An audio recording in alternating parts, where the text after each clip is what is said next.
So this session is called Market Segmentation. Basically, I'm going to switch back and forth, hopefully switch back and forth between AddressTwo and the PowerPoint as we go through this. So the principle is let the contact segment itself. I'll give you an example to help you understand that. How do you pick teams if you're going to do like a competition and they're preschoolers? How does a preschool teacher divide the class out into teams? You pick a captain with preschoolers? Now you count them up and split them up. You split them up. You say, you go over here, you go over here. When they get into junior high, you go around and you say, you're a 1, you're a 2, you're a 1, you're a 2, or you're a pecan and you're a peanut, you're a pecan. I've seen it done a million different ways. But you tell the person, because now they're not in preschool anymore, and they're more intelligent. That's the thing I want you to remember, that in junior high, they're more intelligent.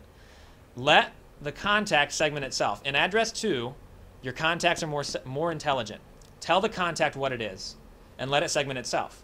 Now, how that's different in market segmentation than the preschool way is it takes, in the long run, it takes a lot of the effort out of it. As far as market segmentation goes, who knows why we're going to segment the market? Let's start there. And maybe I should back up. Market segmentation, what are we talking about? Why would you segment a market? What are we talking about?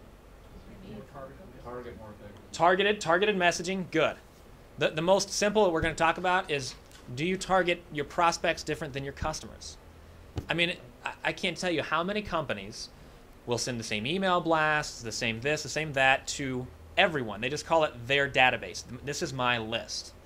It could be, you know, their brother-in-law who they've known for 20 years and is a customer, and then the stranger they picked up a business card from 3 years ago gets the same message. That doesn't make any sense. So when we talk about targeting your market or segmenting your market, that's what we're going to be talking about for the next hour. And we're talking about how you're going to do that inside AddressTwo. Okay, so fields and values. I want to go over some of the basics of how AddressTwo does this.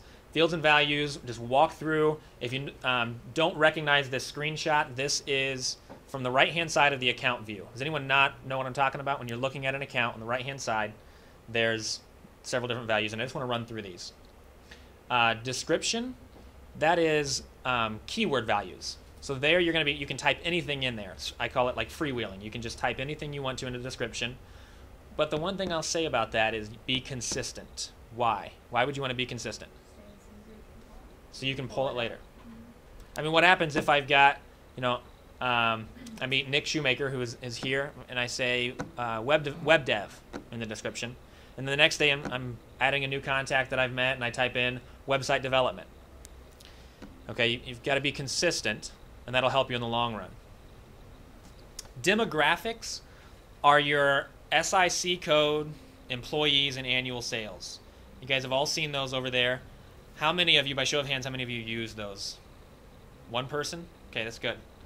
What I've written here is numeric values. The reason is because while this is a database, you can be smarter than it. I got tons of customers that don't use that for SIC, employees, and annual sales.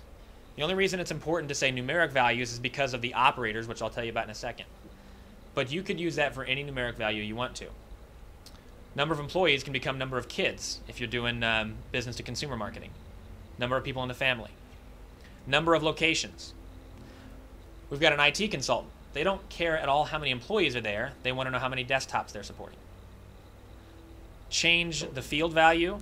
And by the way, we can change that. So if you say, I don't really care about employees, but I want it to be, how many desktops am I supporting? Contact Kristen or I. We can customize your AddressTwo. It's not a charge. We customize your AddressTwo, so that field will say whatever you want it to say. Another example, we have a weight loss coach that uses AddressTwo. And when you log into her account, it looks totally different.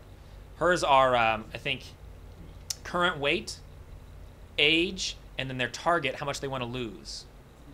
So she can pull up a query later that says, I'm looking for everyone who's dieting to lose more than 10 pounds. As long as it's a numeric value, we can use it.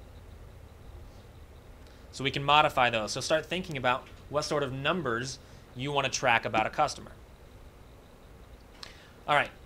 The segments are these two things right down here. And you've got two options, primary products and user-defined.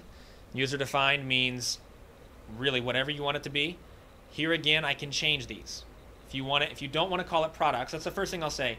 Products is that's a recommendation. I've seen a couple of people set up their AddressTwo accounts, and they come in there and they're like, okay, I sell, we'll go back to IT. I sell phone support, I sell on-site support, I sell training, I sell software, I sell this application, that application. He's got this big long list, and then because he was just trying to answer the question of what are my products.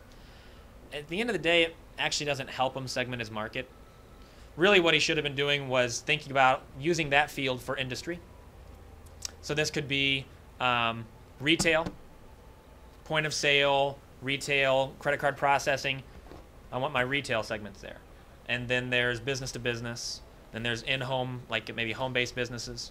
So take the word product out if you need to and just think about, okay, what segments, what pieces of a pie, how do I want to carve this up? User defined is left open, so you can use it however you want to. There again, if you come up with how you want to use that, for me, it's referral source. Or not referral source, but necessarily, but like lead source. Did I meet him at Rainmakers? Did I meet him? Did I get him through, which in a lot of cases is list source. What list did I get this person from? Sorry, that's the way we all do it. So I'm going to confess. It's list source. Which list did they come from? And so that's how I use the user defined. And then the last segments down here, these cannot be changed, but these are, again, predefined values. Sorry, I didn't explain predefined values. Those are ones that you're going to punch in earlier. You're going to tell it what those values are. So then you would select those, as you can see on the screenshot here. You can select those off of a drop-down. They're never going to change. That is kind of, when I mentioned consistency earlier, this is forced consistency, especially for those of you who may have other users using it, and they're not going to follow your standard or your schema, so you can force the consistency. Customer status. We'll talk about this in more detail, but that was the most basic one. I'd like to see everybody, at a minimum, separate between customer and not customer. At least tag whether or not they've bought from you before or whether they haven't.